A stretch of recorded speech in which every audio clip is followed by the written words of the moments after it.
Alright folks, it's me again. And it's this thing again. Yep.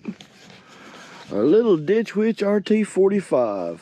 You may remember that we did a video on fixing this. Well, it had a cylinder that was broke and some leaky lines, and people forgot to grease a part of it, so it got stuck. But they're having trouble moving their bucket smoothly. It don't want to operate smoothly, and the joystick's kind of, well, it feels kind of weird, but I'm judging that off of this one's twin. Yep. I serviced this one too.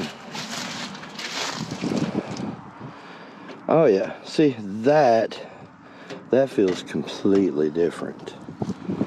I don't know why, but that feels different. But you folks might remember the auger that we fixed. That would have been this one here. We worked on this one's auger back in the summer. So with that said, I think we're gonna start at the joystick, work our way back. So joystick, spools, bypass valve, see where we wind up. So with that said, I'm fixing to get everything. We're gonna take this here cover off and see what we find. So get you a snack and get ready for the ride. Before we go though, before you jump along the vintage diesel video train and ride this thing out to its fruition, could you click that subscribe button? Maybe the like.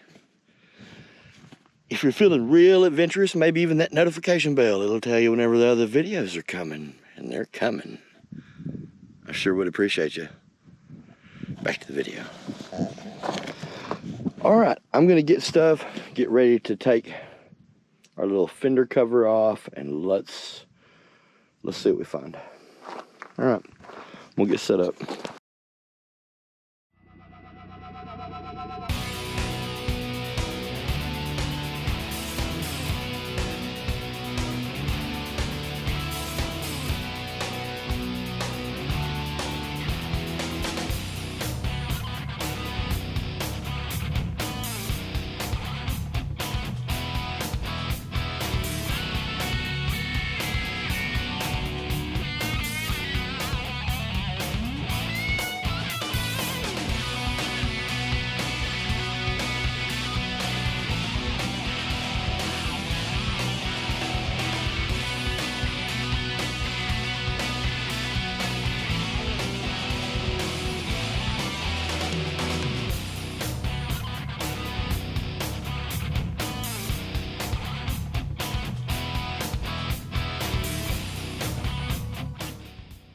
All right, folks, so we got our cover off, which was a little bit of a pain. There's two bolts there in the front. You can see them pretty easy.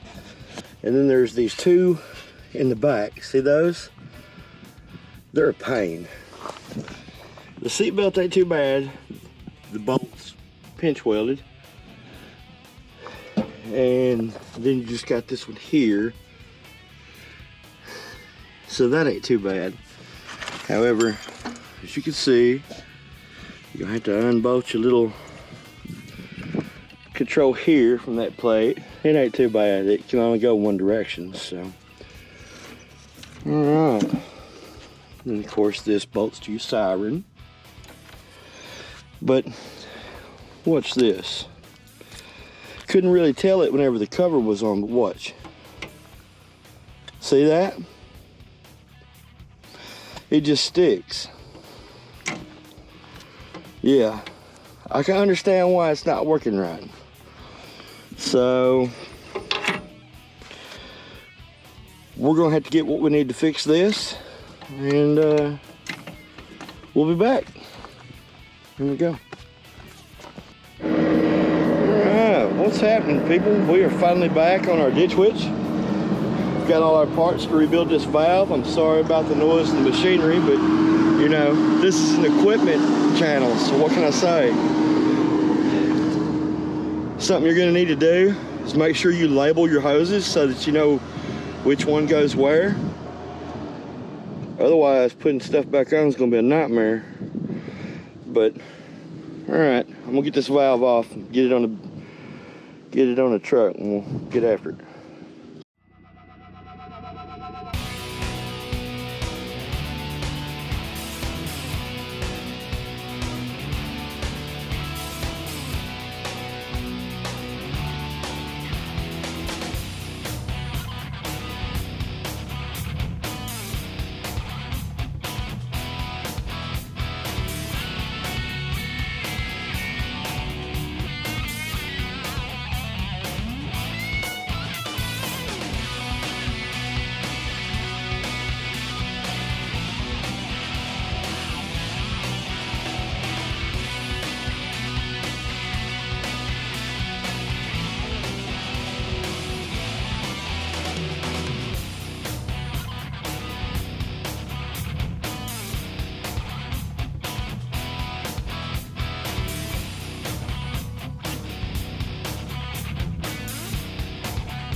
Alright folks, so we're back at my place and we're gonna rebuild us a valve. I'm sorry if it's a little muffled sounding. I'm having to run the windsock today, so we're gonna do what we can. So if you've had a problem with your Rt45 and you can't get your bucket to operate smooth, and you decide to get you to pricing some stuff, whenever you price a new valve for this, you're gonna want to sit down when they tell you the price. Stabilize yourself. Alright, you fall down now, it's on you, because I done told you to get you a seat. 1,800 bucks. Yep, 1,800 bucks if you want yourself a new, complete valve body. However, they sell a kit. But Michael, how much is this kit? Good question. $800. So then it's down to how much is your time worth? So we're gonna save them some money. How much, I don't know yet, but I'm gonna figure out what's what. We'll get into all this and see what we can fix. So hang on.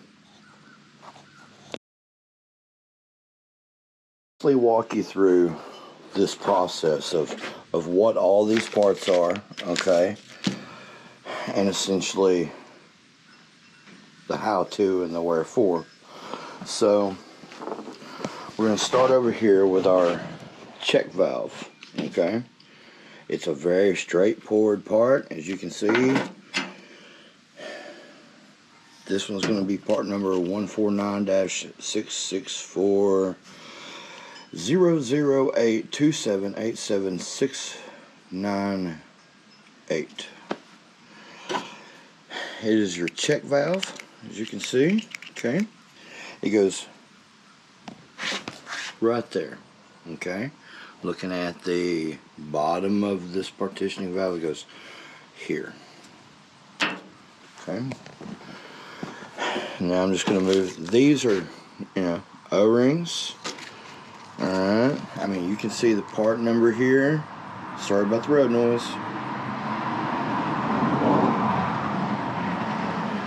Anyway, 157-218-00827-55354. Then you're going to get into a valve spring kit. Okay. Now, it would appear that this valve spring kit here goes here. Okay, it's going to be this valve spring kit, because what we're doing is rebuilding the joystick. Okay, and all that entails. So that moves us on to our other valve spring kit, and I'll show you a part number, but it's going to go here. That part number is 449-331-008-2787-698. It's going to be the long valve seal kit. It's going to bring us this kit here, which is going to be a valve relief kit. It's going to be 153-065-008-278-7698. Okay, that's going to be your relief valve kit. Your relief valve kit is going to go looking at the joystick. Okay, so this is your joystick to your plow.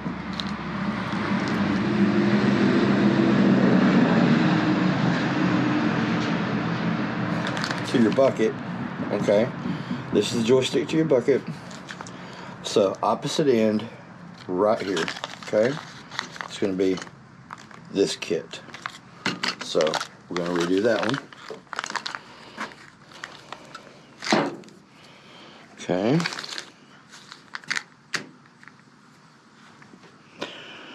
And then that gets us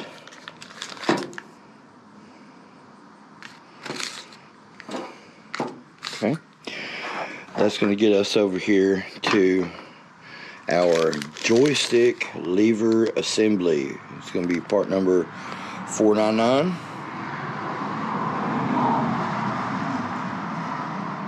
It's going to be part number 499-006. It's essentially going to consist of your boot, a zip tie, the body of the controller, okay, this, a couple O-rings, a plug, and then the assortment of hardware. Okay? Alright, so I'm going to go back to time lapse and I'm going to get this going.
Why this thing was such an issue whenever it come to actually working with the bucket. As you can see, there's a little bit of moisture in there, but more so look at that. It was just straight water, and on top of that, it's really nasty. And if you look, see how the valve's stuck?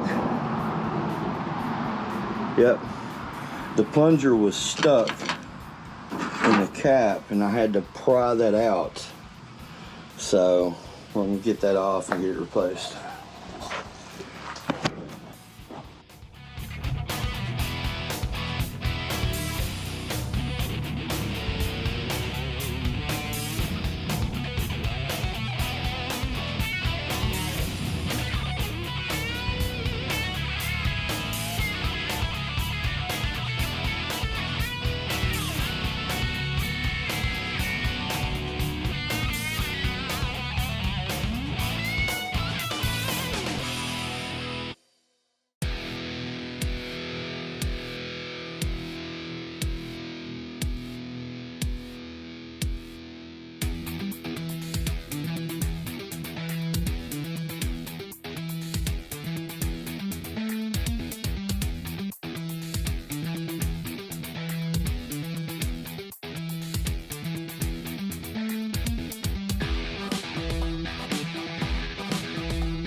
I had one bolt, one Allen-headed bolt that just, I guess they'd already stripped it.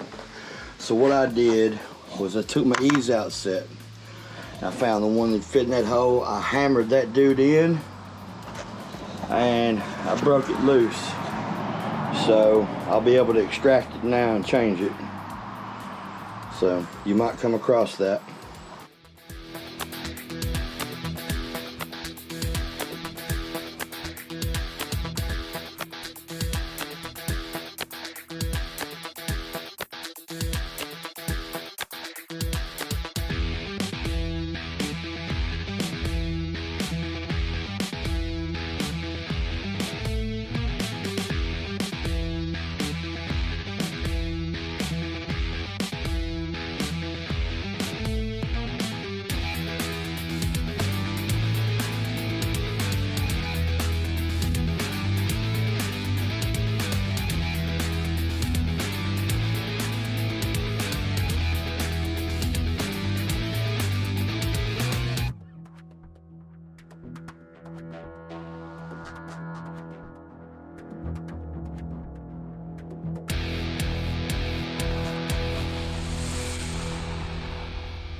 folks. Everybody knows that one bolt that, you know, makes your whole day suck. Well, just had that bolt. Where'd I put it? Where did I put it? Let me look. It was a miserable bolt. I wanted to just throw it. Ah, here we are. Yeah. Yeah, my ease out couldn't get a hold of it. I couldn't get a deep enough penetration for it to really do much. And this bolt was really hard. So basically what I did was drilled as much of the head off of it as I could. Then I wound up cracking the edge of the housing to where I could break it into 3 pieces and get it off away from the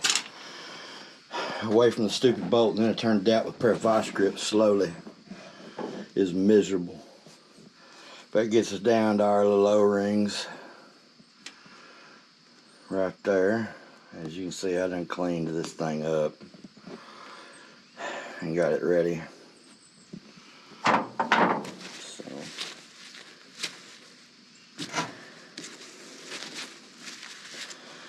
I don't know if y'all noticed or not, but there was a lot of moisture inside this, and you know, you can see it was water wet, and so that one there, of course, fell completely to pieces. You know, they're supposed to be together like that. So whenever you start seeing them like that, you know you got a problem. All right. Well, we'll start getting it back together.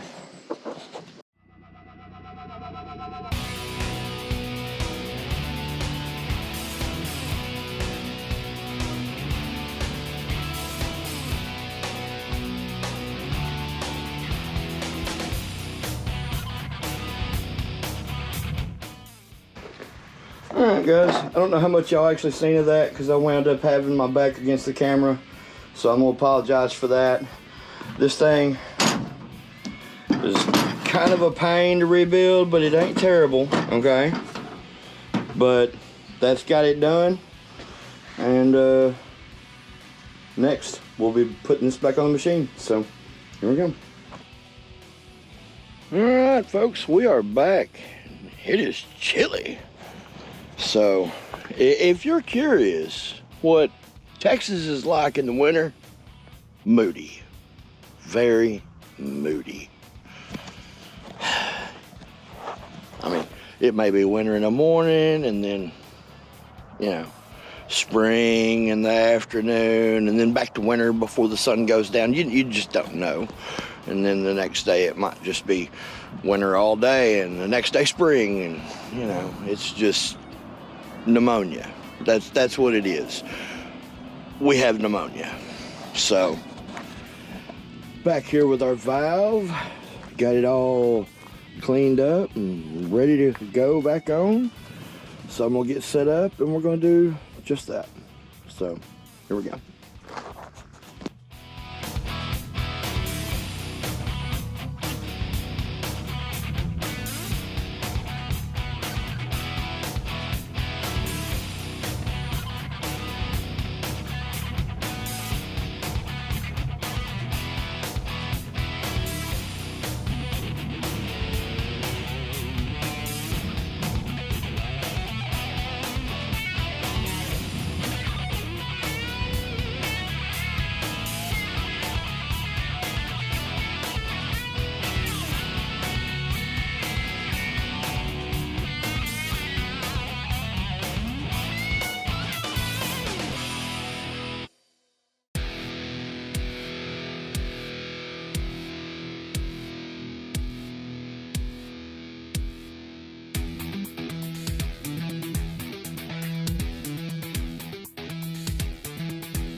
Alright folks, so next day, a little bit of a pain in the butt, I'll be honest. You may find yourself in a similar position. You may do your best to document the orientation of this, and by the way, I'm having to run the windsock because the wind's out of the north, cold front and all that, and it sucks. But anyway, you'll do your best to document the orientation, and I promise you're probably still gonna have troubles.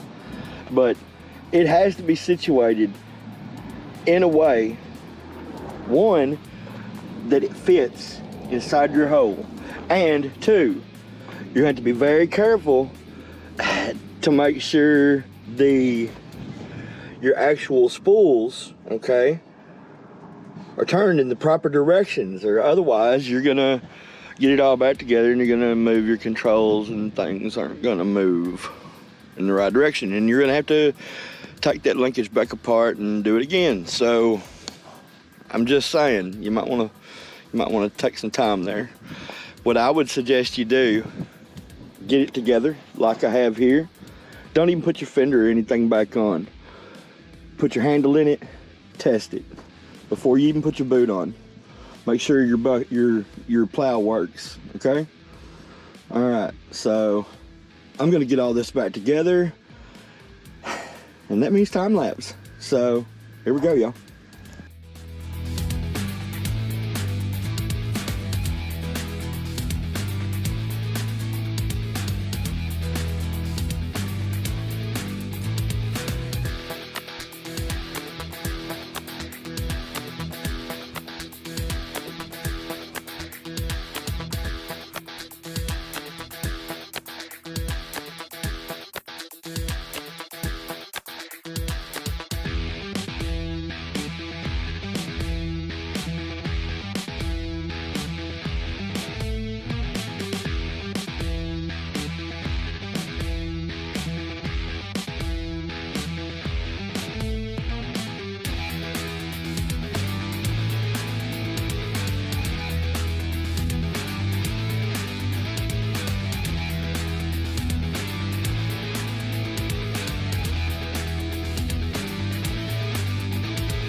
Folks, that's got this little thing, well, all dialed in. So, guess with that said, let's crank this thing up and show you what's going on.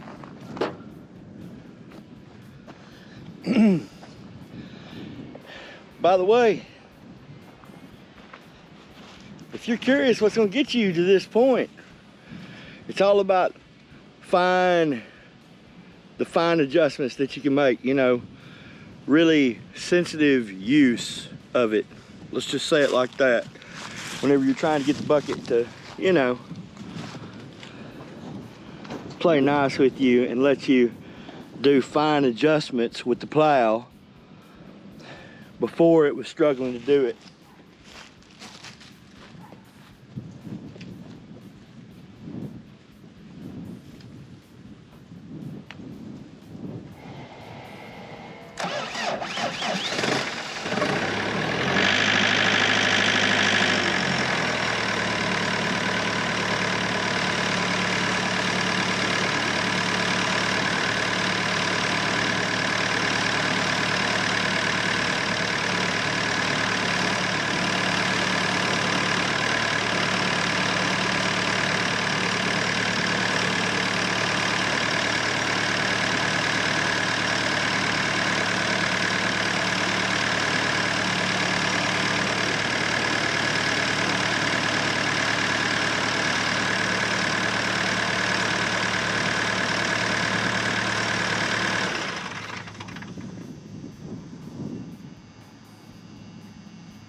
All right, folks, just like that, we've done another one. What can I say? We're gonna keep them coming too. So, I tell you what, thanks so much for watching. If you haven't clicked that subscribe button, please, just reach down there and give it a press. You know what I mean? Won't cost you a penny. Just saying, it sure would help me. With that being said, maybe that like button and maybe even the bell.